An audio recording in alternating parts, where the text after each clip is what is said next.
Aujourd'hui, on donne de la nourriture à un animal, ou que, comme chez nous, donc on engraisse les animaux, etc.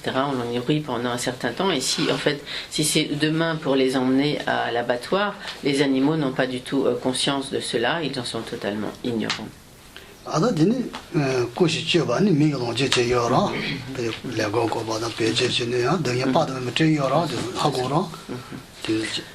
Une autre souffrance extrêmement importante des animaux, c'est d'être utilisés, exploités par les humains, que ce soit donc pour leur fourrure, leur chair, etc., ou en les faisant travailler extrêmement dur à des travaux très pénibles. En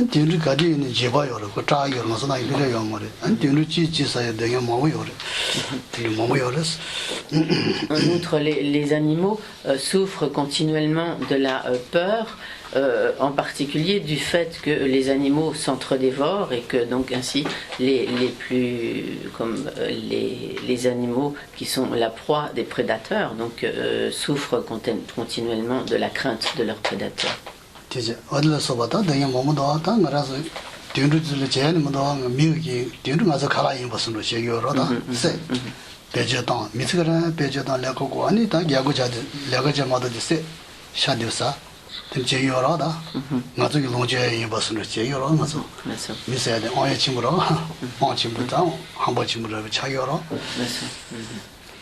Et de manière générale, nous ne sommes pas du tout attentifs à toutes ces souffrances des animaux. Nous envisageons ce monde animal comme s'il était sans aucune relation avec nous et comme si tous ces animaux étaient là simplement pour notre satisfaction, pour notre plaisir. Et donc du coup, nous les utilisons, les exploitons, nous en tirons toutes sortes de jouissances, etc. Au mépris de tout ce qu'endurent tous ces animaux.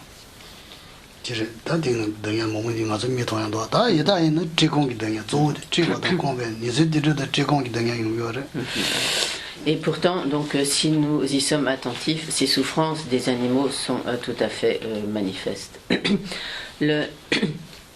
Une autre catégorie d'existence dans le cycle des existences, c'est celle des prétas, des esprits avides. Et donc ces prétas font également l'expérience de nombreuses souffrances, mais en particulier souffrent de terribles tourments de la faim et de la soif.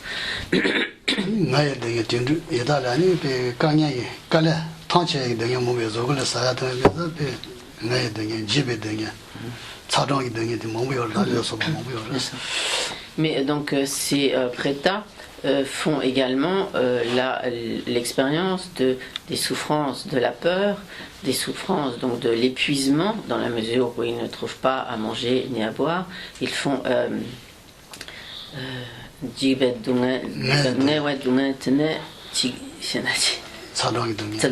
et ils font donc également l'expérience des souffrances de la chaleur et du froid.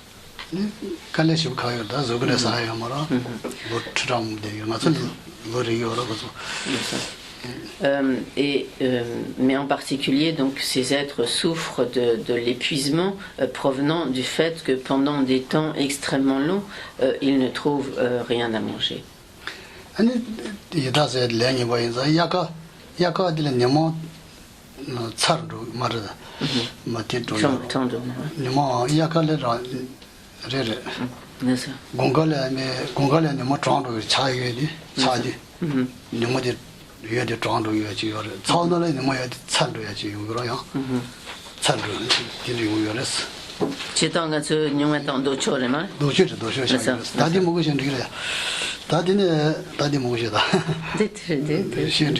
Par exemple, du fait que leur condition de préta est un résultat de karma négatif, par exemple, le soleil qui naturellement nous réchauffe, pour eux, est une occasion de souffrance du froid.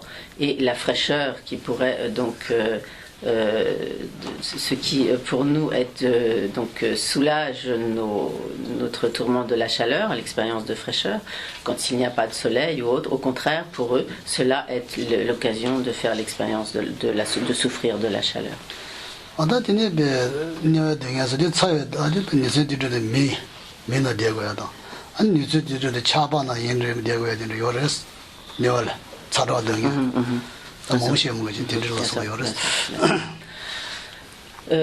Pour ce qui est de la sixième et dernière catégorie d'existence dans le cycle des existences, il s'agit donc des êtres qui se trouvent dans les enfers, dans une condition infernale. Dans cet état, les êtres font l'expérience des tourments du feu et d'un froid ou d'un froid extrêmement intense.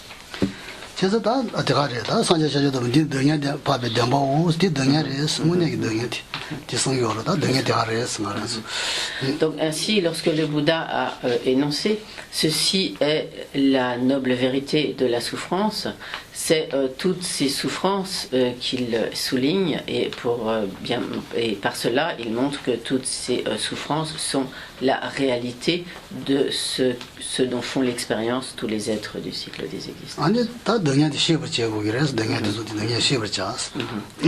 Et donc il a ensuite énoncé, donc reconnaissez ou comme ayez conscience de ce qu'est donc la souffrance. Et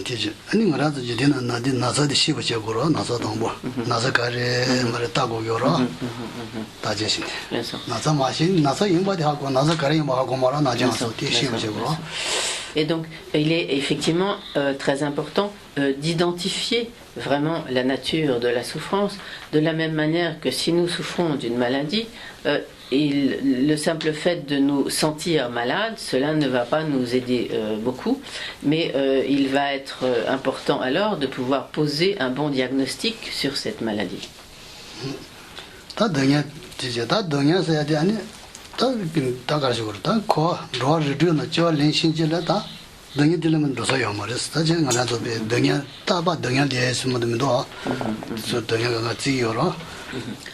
Donc à partir du moment où l'on prend naissance dans le cycle des existences, dans l'une ou l'autre des 6 catégories d'existence, donc du samsara, du cycle des existences, inévitablement on fait l'expérience de la souffrance. Et comme ces souffrances sont extrêmement vastes, profondes et diverses, on parle de l'océan de souffrance du cycle des existences.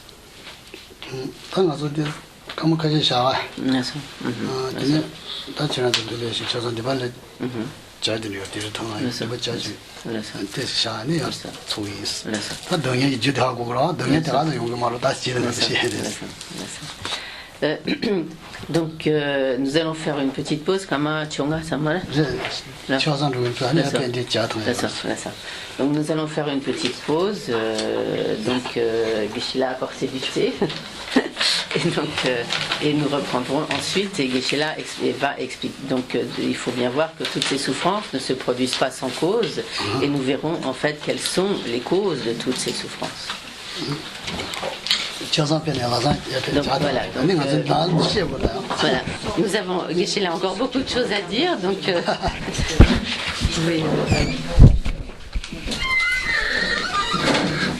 C'était pour le débat. Oui. J'aurais bien voulu avoir plus ample détail sur le débat. Ouais. Mais pourquoi ils reprennent encore, ils se réincarnent encore le débat? Moi je croyais que c'était qu'ils étaient là pour toujours. Au paradis pour toujours. Donc il faut bien faire la différence lorsqu'on parle, par exemple, on parle plutôt comme de déités telles que Manjushri ou Avalokiteshvara. À ce moment-là, ce ne sont pas des dévas mondains, ce sont des Bouddhas. Mais les dévas dont on parle ici, ce sont effectivement des dévas qui sont des dévas mondains, donc comme des dieux mondains, qui ne sont pas sortis du cycle des existences. Donc ils se retrouvent dans une condition favorable. Ils sont sur des terres pures, non? Ah non. D'accord. Non. Ils sont ici sur la terre? Non.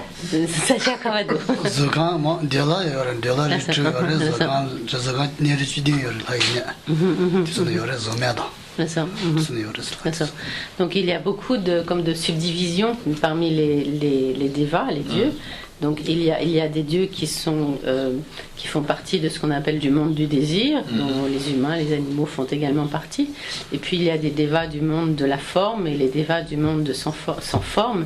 Et donc il y a des lieux divers en fait pour les existences de ces dévas.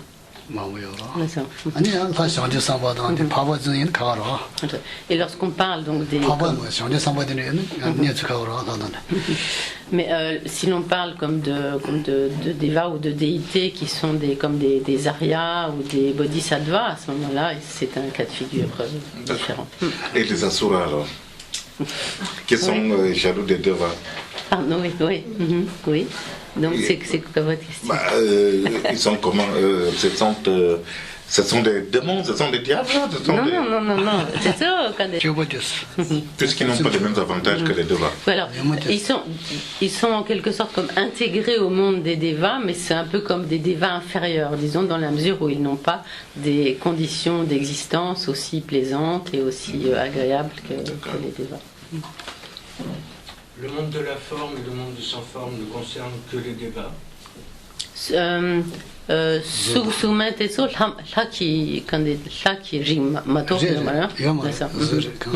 Effectivement, oui. Ça ne concerne que le monde des débats. Sans forme, c'est-à-dire ils n'ont pas de forme comme nous. Ils sont comment alors?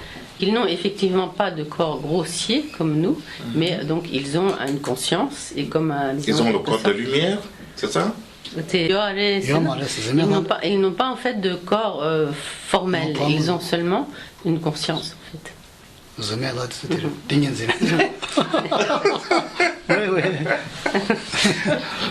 Ils sont en fait comme continuellement une conscience qui est continuellement absorbée en concentration.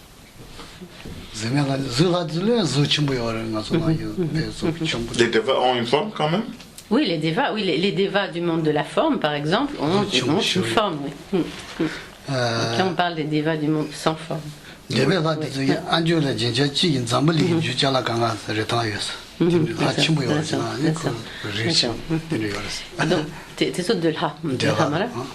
par exemple, les devas du monde du désir, donc une sorte de grande magnificence, de splendeur, et par exemple, ils ont des boucles d'oreilles, et les pierres précieuses qui ornent, une seule pierre précieuse qui ornant la boucle d'oreille d'un deva a plus de valeur que tous les joyaux, que toutes les pierres précieuses de notre monde humain. De notre monde humain. Oui. Donc ils vivent dans l'eau, je sais pas. Voilà. Donc ils ont des formes comme nous, ils s'habillent comme nous, avec des boucles d'oreilles. Alors ils ont un corps, ils sont très grands. Voilà, très grands, et ils vivent très longtemps. Et là. Et ils ont de nombreux pouvoirs miraculeux. C'est ça. Ils ont une femme, enfant, tout ça. Non,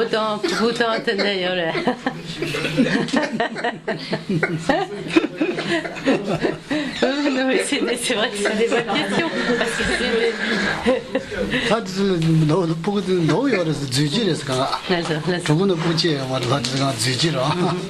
Alors, ils ont effectivement on peut dire comme des conjoints, des enfants, oui. Mais dans le monde des devas, la naissance est une naissance qu'on peut appeler comme miraculeuse ou spontanée, qui n'est pas du tout comme la naissance des mammifères.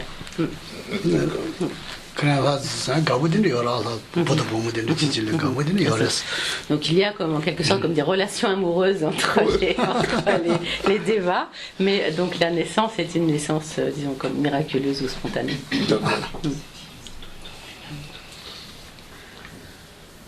Ils sont à Shambhala? Shambhala la yore. Shuna Shambhala hago ya vers. Shuna Shambhala ne drundi vers. De yore. Drundi vers. Est-ce que vous avez la capacité d'aller à Shambhala? Puisque dans les prières on demande de naître là-bas. Dans les prières on demande de naître là-bas. Shambhala c'est Devaji c'est le jira. Là c'est Tabeshin. En fait, Shambhala c'est aussi un champ pur Donc c'est autre chose que simplement le monde des dévas, du monde du désir. D'accord. Donc c'est comme si quand on fait des prières pour renaître à Shambhala, c'est comme si on fait des prières pour renaître à Dewachen ou Sukhavati.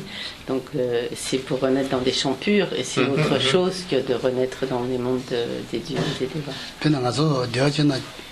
gomu yaba me shingana chi sama ngazo teni loche shon jana no ma chayir nyamu lasa ponto ki mara kal teni jogo jogo sanje to yora ngazo teni cheba jana loche dunda chijo zuji ani gomu yaba me ki tu teni che yores.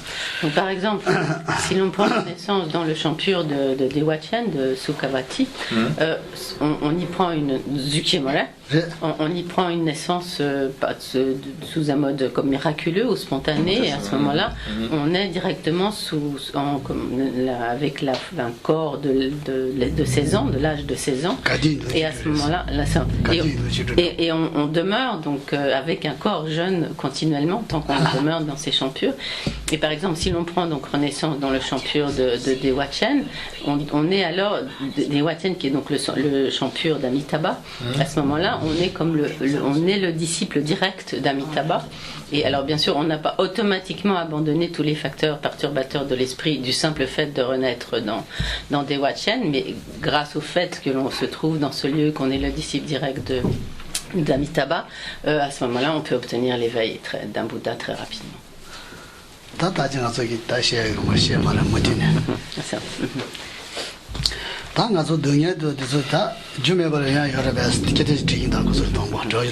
Alors, tout d'abord, Geshe-la voudrait vous poser une question. Geshe-la a parlé quand même assez largement des souffrances ce matin, et est-ce que, donc précédemment, et est-ce que toutes ces souffrances se produisent sans cause? Non. Non, pas il y a une unanimité là-bas. Pourquoi non? Eh bien, parce qu'on n'a pas bien travaillé dans le passé, donc. L'ignorance, on n'a pas bien travaillé dans le passé.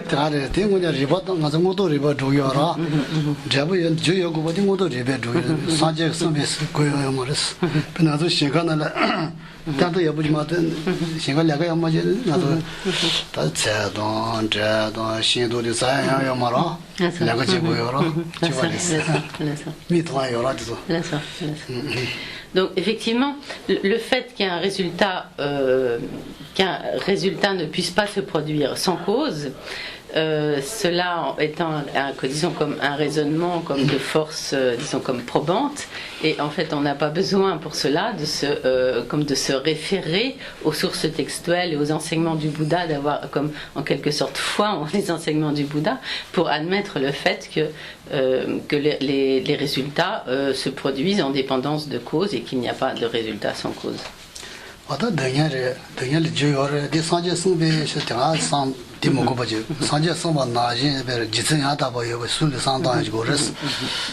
Donc lorsque l'on se dit que effectivement les souffrances sont des résultats de cause, il ne serait pas approprié de se dire simplement il en est ainsi parce que c'est ce qu'a énoncé le Bouddha.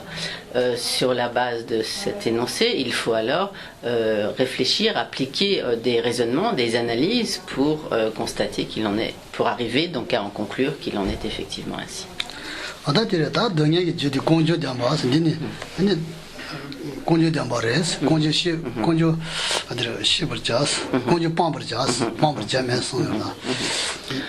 Et donc dans un tanda pamba chame te la gogetoe. Donc dans un deuxième temps, le Bouddha a énoncé, donc ceci est la noble vérité de l'origine de la souffrance, et ensuite il a dit donc éliminer la noble vérité, éliminer la noble vérité de l'origine de la souffrance, ou éliminer l'origine de la souffrance. Donc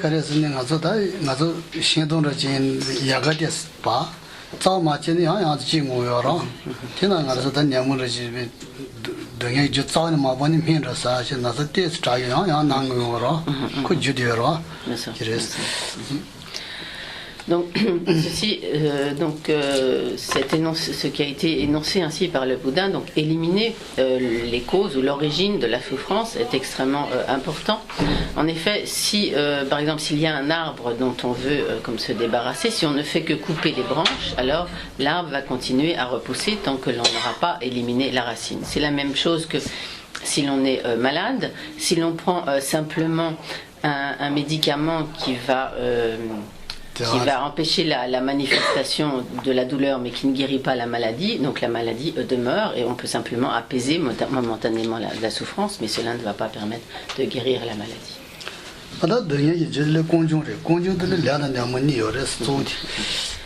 Donc ce qui constitue la cause de la souffrance, c'est ce que l'on appelle l'origine de la souffrance. Et cette origine de la souffrance est double. Elle est constituée par le karma, d'une part, et les facteurs perturbateurs de l'esprit, d'autre part.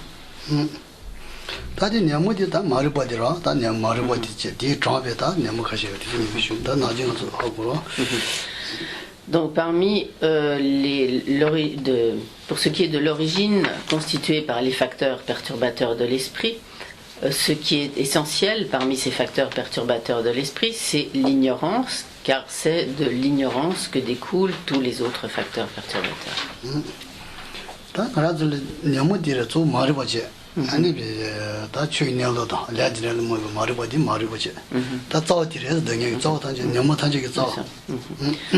Donc, ce qui constitue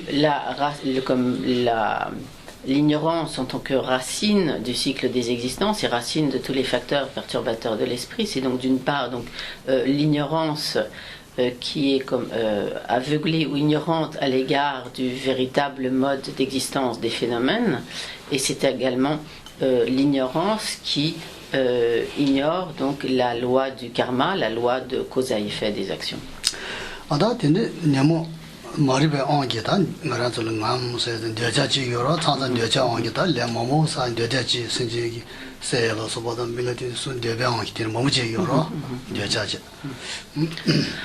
Ainsi,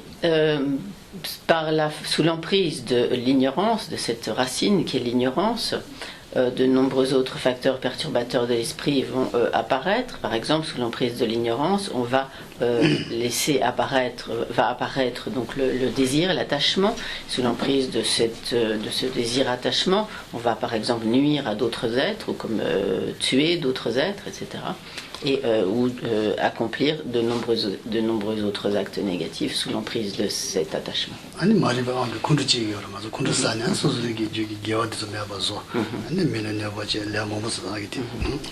Également, sous l'emprise de l'ignorance, nous laissons se développer l'aversion, la colère, et sous l'emprise de cette haine, de cette aversion, nous nuisons aux autres êtres et sous l'emprise donc de cette colère, de cette haine, nous détruisons de très nombreuses racines de vertu que nous avions auparavant accumulées, et ainsi donc nous nuisons considérablement également à d'autres êtres.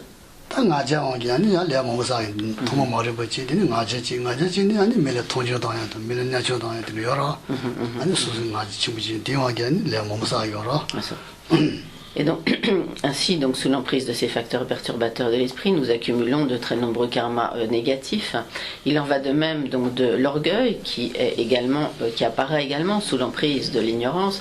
Et lorsque nous laissons apparaître en nous cet orgueil, nous nous considérons comme supérieurs à tous les autres êtres. Nous les regardons de haut avec mépris. Et de cette manière également, nous accumulons de nombreux actes négatifs.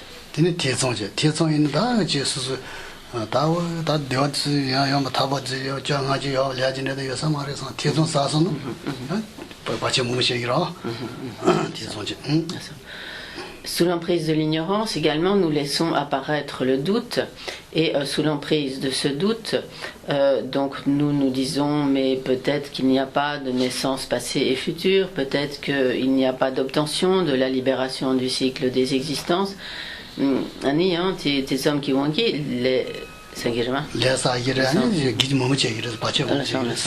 et donc et en fait sous l'emprise donc de ce doute, nous accumulerons de nombreuses actions négatives et en particulier donc ce doute ce doute nous produira de très nombreux obstacles.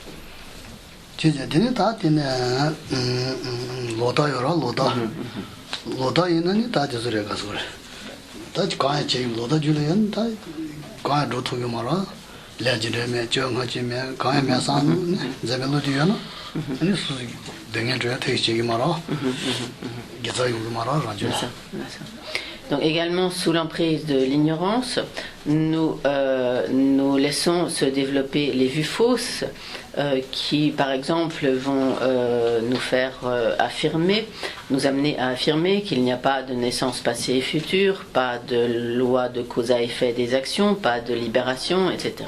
Et si nous sommes ainsi dominés par ces vues fausses, alors il est certain que nous ne mettrons pas en œuvre la méthode qui nous permettrait de nous libérer des souffrances du cycle des existences.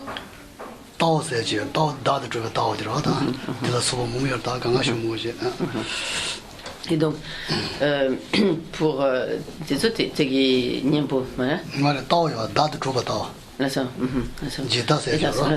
et donc, parmi ces vues fausses, il y a notamment donc ce qui est appelé littéralement comme la vue de la collection transitoire, qui en fait consiste à appréhender l'existence d'un jeu indépendant, d'un jeu existant de manière inhérente, autonome.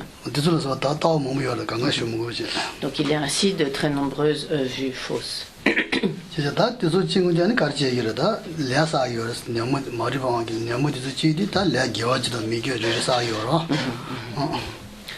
Donc, sous l'emprise de cette ignorance, nous accumulons de nombreux karmas, des karmas négatifs, mais également des karmas positifs qui sont accumulés sous l'emprise de l'ignorance.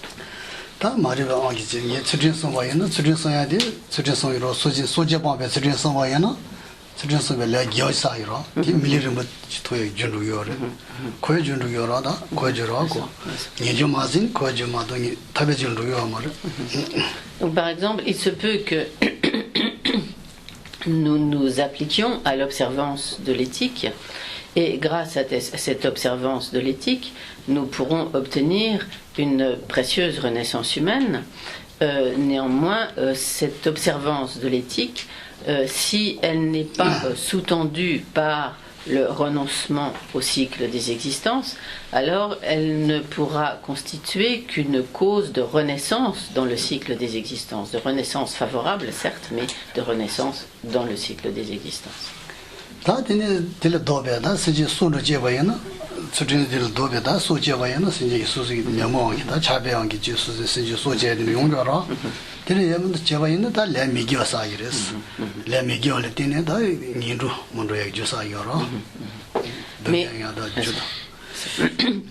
Mais si, donc par exemple, sous l'emprise de l'attachement, du désir-attachement, on tue un être vivant, par cela on accumule un karma négatif de meurtre, et en résultat de cela, donc on fera l'expérience on prendra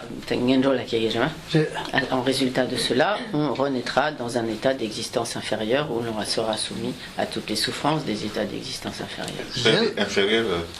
C'est-à-dire en tant qu'animal, esprit avide ou dans les enfers.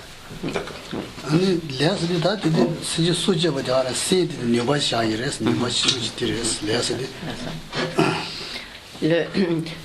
Donc ce qui est appelé le karma, c'est en fait une potentialité qui en quelque sorte comme se fixe ou qui imprègne le courant de conscience du fait de l'accumulation d'une action. Donc juste pour préciser, ce qu'on appelle les états d'existence inférieure, donc ce sont, donc, comme je viens de le rappeler, donc les animaux, les prétas et les êtres des enfers, et les états d'existence supérieure, ce sont les êtres humains, les devas et les asuras.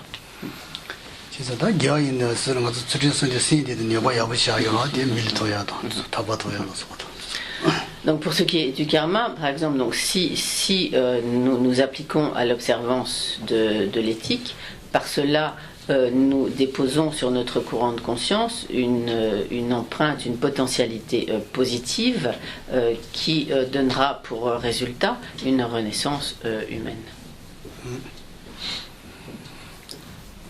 다 되는 아주 세계 소재바이나 소재벨레네 녀소지요라냐가 녀소지는 녀소를 타네요. 지만 밀레지바이나 미디는 냐나서 마야도 아니지 미어서 마트에도 소바지수 디소레스 하메기 근데 nella sua patente ne? 냐나서 마야도 마트지 마트로 소바지 용기로 지죠 하모 그래서 소재베기 단데 말이 다 되게 소리 영화 진짜 그래서 남이 잡아도 다 이소 지사라. Et donc si par exemple on accumule un karma de meurtre, en résultat du fait donc de cette potentialité négative accumulée alors sur le courant de conscience, on prendra ensuite une renaissance dans un état d'existence inférieur. C'est parmi les diverses sortes de résultats d'une telle action, c'est ce qu'on appelle comme le résultat à pleine maturité. Donc on fera pendant un certain temps donc l'expérience de cette renaissance inférieure, puis quand le karma qui a produit cette renaissance, le karma à pleine maturité arrivera à épuisement, alors il arrivera que l'on prenne une renaissance supérieure, par exemple en tant qu'être humain, mais sur la base alors d'une existence humaine, on fera l'expérience des autres formes de résultats de cette action de meurtre, notamment ce qui est appelé le résultat comme d'expérience concordante avec la cause, c'est-à-dire qu'en résultat de ce karma de meurtre précédemment accumulé, on aura par exemple une vie courte où on sera très souvent malade, et même si l'on nous prescrit des remèdes, ces remèdes ne seront pas efficaces pour nous permettre de guérir de notre maladie, et cela sont des exemples donc de résultats concordants, d'expériences concordantes avec les résultats d'expériences concordantes avec la cause. 다들 제가 공주들에서 공주 시고 자서 공주 되지. 다 공주 신이 다 공주 빵고랬어. Donc il est ainsi. 공주 담바들에서 다 공주 빵. Donc telle est très brièvement la noble vérité de l'origine de la souffrance. Bien sûr, ceci pourrait être beaucoup plus largement développé. Donc il est d'abord nécessaire de bien comprendre ce qu'est cette origine de la souffrance afin de pouvoir ensuite l'éliminer.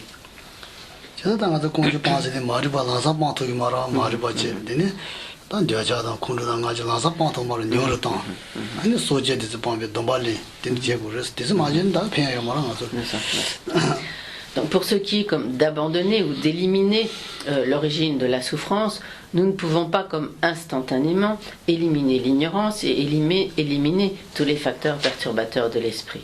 Mais ce qu'il est important que nous fassions dans un premier temps, c'est de nous appliquer à donc une juste éthique, par exemple notamment donc abandonner tout acte de meurtre, et pour cela il est bon donc de prendre des vœux par lesquels on s'engage en quelque sorte formellement à abandonner donc de telles actions. Cela est indispensable.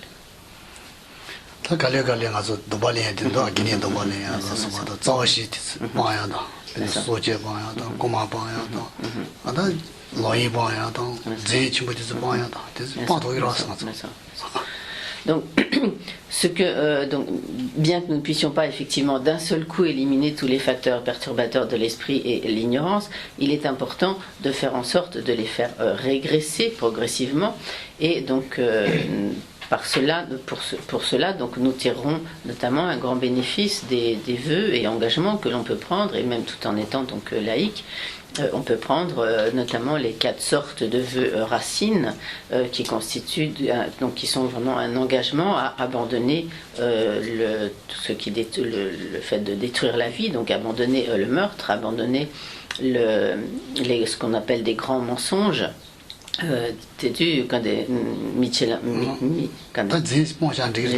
D'abandonner donc le mensonge, d'abandonner les inconduites sexuelles et d'abandonner le vol. 땡아서 뻥터기라서 다야. Donc nous avons tout à fait la possibilité d'abandonner de telles actions. possible non pas difficile. 그래서 땡아서 뻥터야 마반은 다야 말했어. Donc il serait bon qu'au moins nous nous appliquions à abandonner ces actes négatifs. Si nous ne pouvons pas y renoncer, alors notre progression sur la voie risque d'être difficile. 그래서 단내모 자오시디 마제바 잔진리야 말. 마제바 마제 뒷방에 동바질 내봐 있는 편치요. 그래서 기내도 봐. 그래서 Donc bien sûr, on peut simplement se dire que l'on va s'abstenir de telles actions, mais en fait, si l'on prend en plus vraiment les vœux d'Upasaka, donc des vœux de laïcs par lesquels on s'engage comme formellement à s'abstenir de tels actes négatifs, cela sera beaucoup plus bénéfique. 제가 공정들 디디제는 공정들 소리에서 저디서 소리에서 다 되는 거라서 저 한번 더 나봐 사대로 너무도 뭐 저디로 더 너무 여러다. Donc très succinctement, tels sont donc les facteurs perturbateurs de l'esprit et le karma donc constituent, comme cela a été expliqué, l'origine de la souffrance. 제가 다 민중이 나보다 버제진다고 다 저 한번 다리 봐도 등에 빠르면 버되는 영샤 제가 나지 등에서 뭐 코너를 꼬라고 야 내가 너무 내사야 꼬라고도 스탄다 봐도 정샤 아 신제 되는 요건 제사 말에 당하데 등에도 좀 같은 제사 말에 상고 공고를 상면 하자 단단 연중 상당 연중 공고라 연중도 여부 쇼침부진 단니지 침을 내가 용으로 라 등에는 전대게 아니고 루쇼 침부지는 제 등에 제로 지나 살르디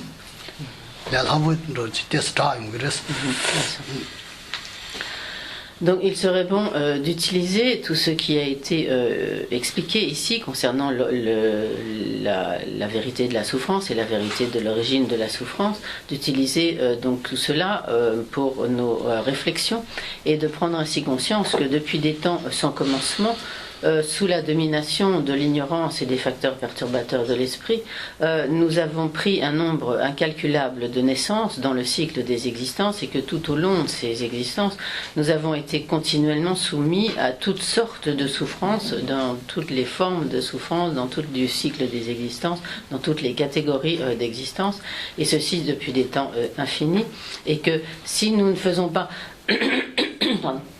Si nous ne faisons pas en sorte de mettre un terme donc à ce cycle infernal, disons, alors nous continuerons à prendre continuellement naissance dans le cycle des existences sous l'emprise du karma et des facteurs perturbateurs de l'esprit et à être ainsi continuellement soumis à toutes sortes de souffrances dans le cycle des existences. Lorsque nous faisons ce constat, cela doit vraiment nous amener à développer le renoncement au cycle des existences.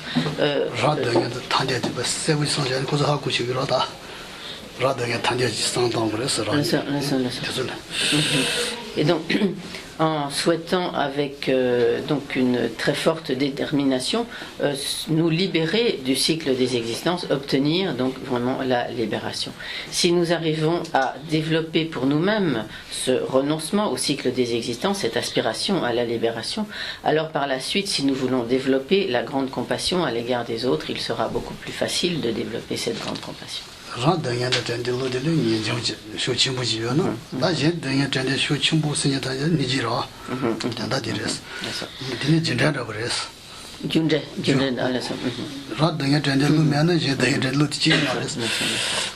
Donc, en effet, ce que l'on appelle le renoncement, c'est l'aspiration à se libérer de ses propres souffrances. En fait, ce qu'on appelle la grande compassion, c'est le souhait que tous les autres êtres puissent être libérés de leurs souffrances. Donc en fait, ils ont en quelque sorte comme une relation, disons, le renoncement d'une part et la grande compassion d'autre part, ont en quelque sorte une relation comme de cause à effet. Car si l'on n'a pas l'aspiration, si on n'a pas conscience de sa situation de souffrance et l'aspiration à se libérer de ses propres souffrances, comment pourrait-on avoir conscience des souffrances d'autrui et vouloir que les autres soient libérés de leurs souffrances?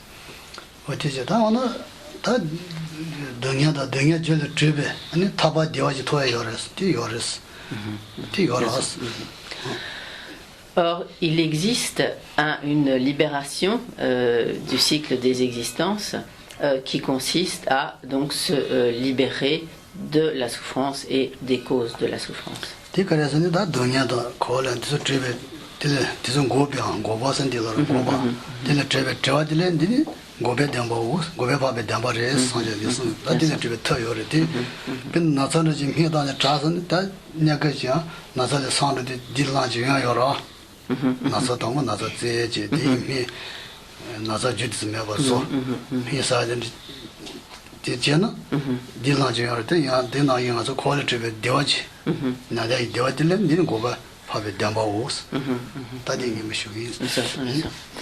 Et donc, lorsque l'on a définitivement éliminé les causes de souffrance, donc l'origine de la souffrance, et que de ce fait on élimine définitivement la souffrance qui en est le résultat, alors on atteint la totale libération du cycle des existences, qui est donc la cessation totale de la souffrance et de l'origine de la souffrance. C'est pourquoi, donc en troisième lieu, lorsque le Bouddha a énoncé les 4 nobles vérités, il a ensuite énoncé « Ceci est la noble vérité de la cessation ».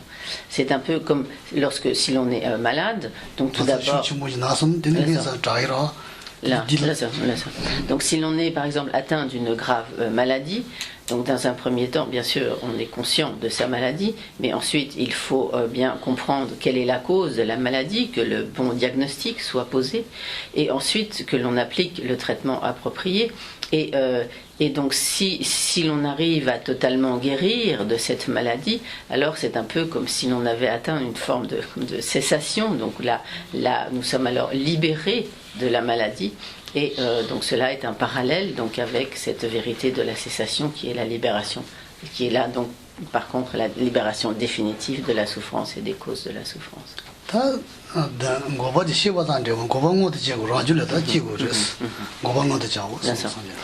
il ne suffit pas de savoir que cette cessation, donc comme que cette libération du cycle des existences existe, mais le Bouddha a ensuite dit comme réaliser la cessation, comme actualiser en quelque sorte, réaliser la cessation. C'est donc quelque chose que nous devons vraiment réaliser par nous-mêmes. Donc, ainsi, donc, si nous pouvons tous atteindre la paix et le bonheur de la cessation, du nirvana, de la totale libération, ce serait excellent. Ah ouais, bonjour, non?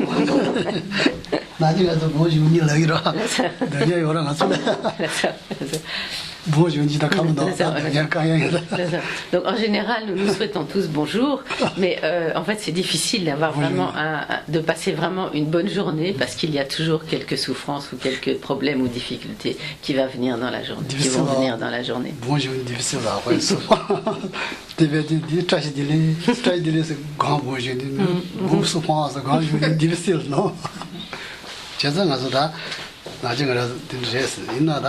지대기 들어 시고로 다지 제든 고방고도 제일 아니 가래요. 단 고방고도 제 터지고로 딜랑 라담보 라파베 담보스니 다 라디 시고 뒤토야 터지고 요로 터면 이거 말아라 맨날 나서다야래 미디라 나티나니 터지 Il faut donc que nous réalisions la cessation, mais cela ne va pas se faire tout seul.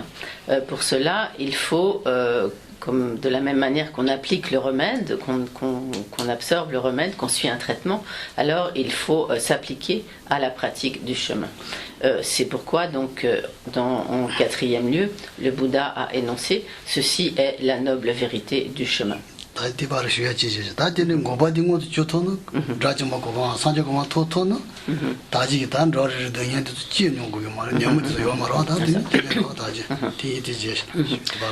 à propos de la vérité de la cessation, je voudrais ajouter donc un point important, c'est-à-dire qu'à partir du moment où l'on a atteint la libération du cycle des existences, donc que ce soit l'état d'Arhat, donc la simple libération du cycle des existences, ou l'état de Bouddha, à ce moment-là, on ne renaît plus dans le cycle des existences sous l'emprise du karma et des facteurs perturbateurs de l'esprit, mais on a atteint comme une totale liberté.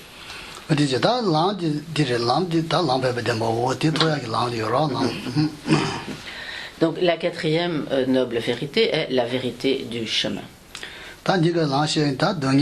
시버 자면 공주 뭐도 자면 람 검바샤 생각하면 제 라디 시 여러 선제 그래서 등에 시버 자면 등에 디다 다음에도 시 여러스 담아 좋으면 보다 돈이도 나온 시 여러 고방모도 자면 아다 랑모 라 그래서 공부 자면서 다 되게 되게 담아 시 해주 다음에 공야도 근데 돈이도 배시로도 뒤서 공고 여러 Donc, à propos de la noble vérité du chemin, donc le Bouddha a dit donc tout d'abord ceci est la noble vérité du chemin, et donc comme méditer ou pratiquer la vérité du chemin.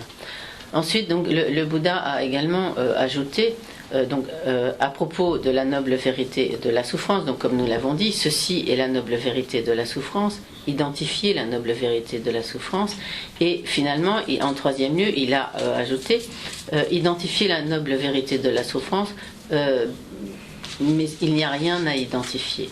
Ensuite, comme éliminer l'origine de la souffrance, il n'y a rien à éliminer. Éliminer réaliser la cessation, il n'y a rien à réaliser, etc. Et en fait, par cela, le Bouddha enseigne le non-soi, la vacuité, l'absence d'existence inhérente.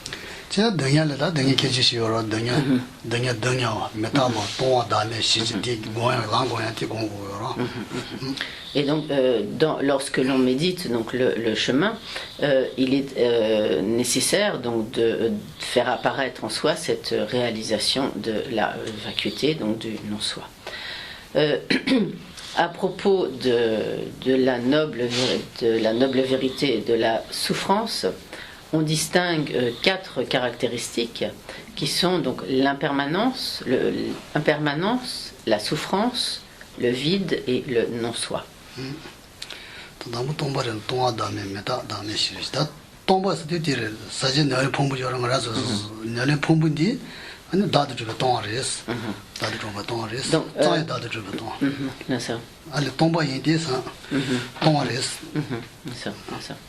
Donc, pour ce qui est de la caractéristique de vide de la vérité de la souffrance, il s'agit alors du vide ou comme de l'absence d'existence comme indépendante, ou comme autonome du soi.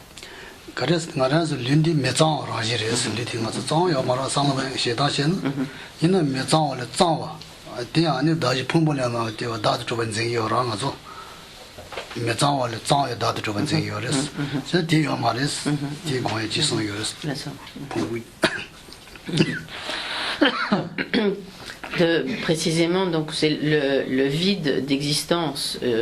Il s'agit ici donc comme de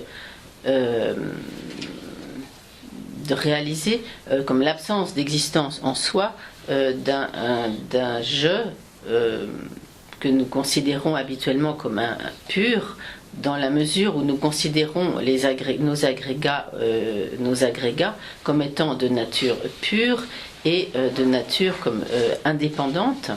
Et par conséquent, il est important de réaliser que ce soi n'est en fait comme ni de nature pure ni indépendant.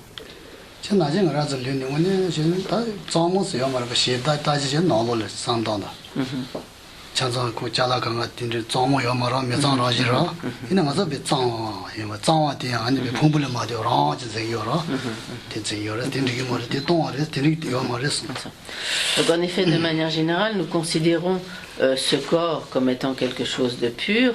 Nous ne réfléchissons pas du tout à tout ce qu'il y a, par exemple, à l'intérieur de notre corps et à toutes les impuretés, à tout ce qu'il y a de repoussant et de tout à fait comme dégoûtant à l'intérieur de notre corps, et nous considérons ce corps comme étant pur, et également donc nous le considérons comme étant une existence autonome, comme existant donc de lui-même indépendamment, et en réalité donc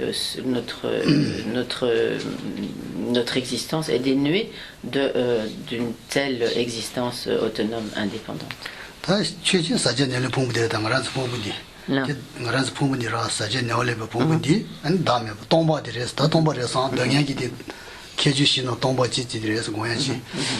Et donc il est important parmi les 4 caractéristiques de la vérité de la souffrance, de méditer sur Pumbotek tomba. De méditer sur le fait que nos agrégats impurs conditionnés sont donc vides de toute existence autonome indépendante.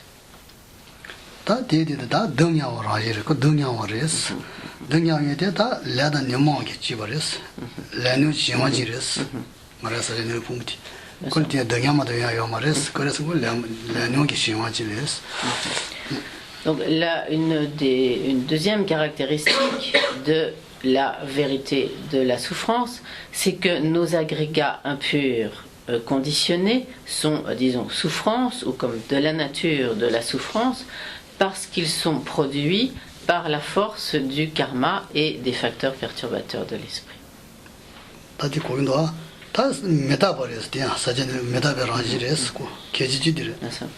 Donc, ces agrégats impurs conditionnés sont également de nature impermanente.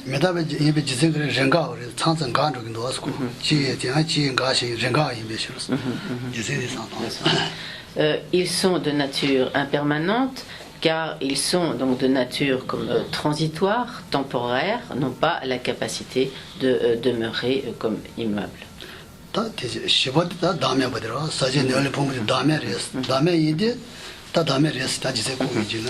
Donc la quatrième caractéristique de la noble vérité de la souffrance, c'est que les agrégats sont non-soi.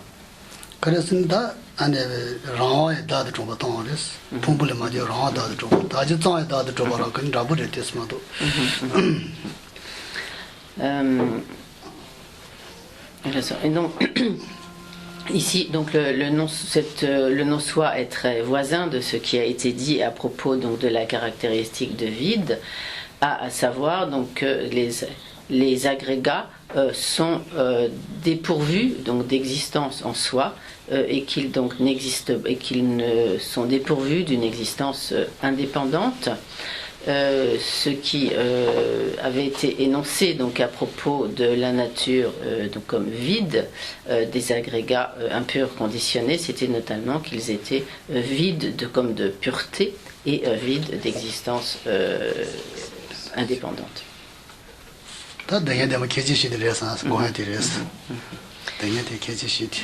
Donc telles sont les 4 caractéristiques de la noble vérité de la souffrance. C'est bon? Tout le monde?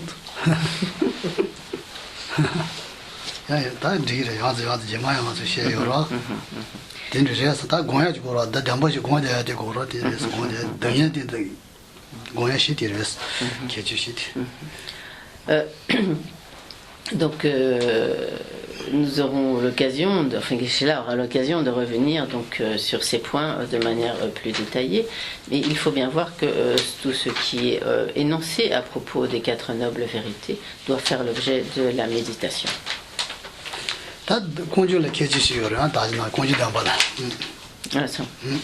Donc la noble vérité de l'origine de la souffrance comporte également 4 caractéristiques.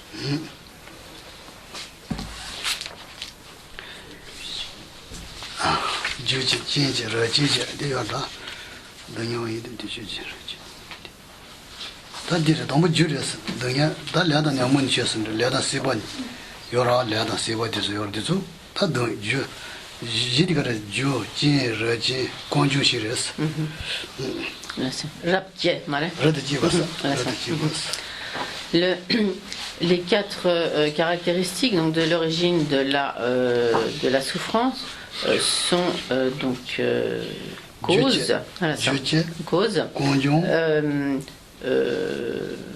littéralement comme ce qui, disons ici comme origine, cause, origine, comme littéralement comme production supérieure et condition. Condition. D'accord, tu restes là. T'as dit que c'est une lèvre nému, tu vois, lèvre c'est pas dans nému, tu lèvre c'est pas y'a d'âge. Tu sais que c'est une tasse, que c'est, tu restes, L'étant, c'est pas mal. 레다 세번 Si, pas mal, c'est pas. 세번 그래서 풍궁한테서 말에 사진 내려 말에 레다다 냐무지 쓴디르다 레다 냐무지 소 allez là c'est là j'ai donc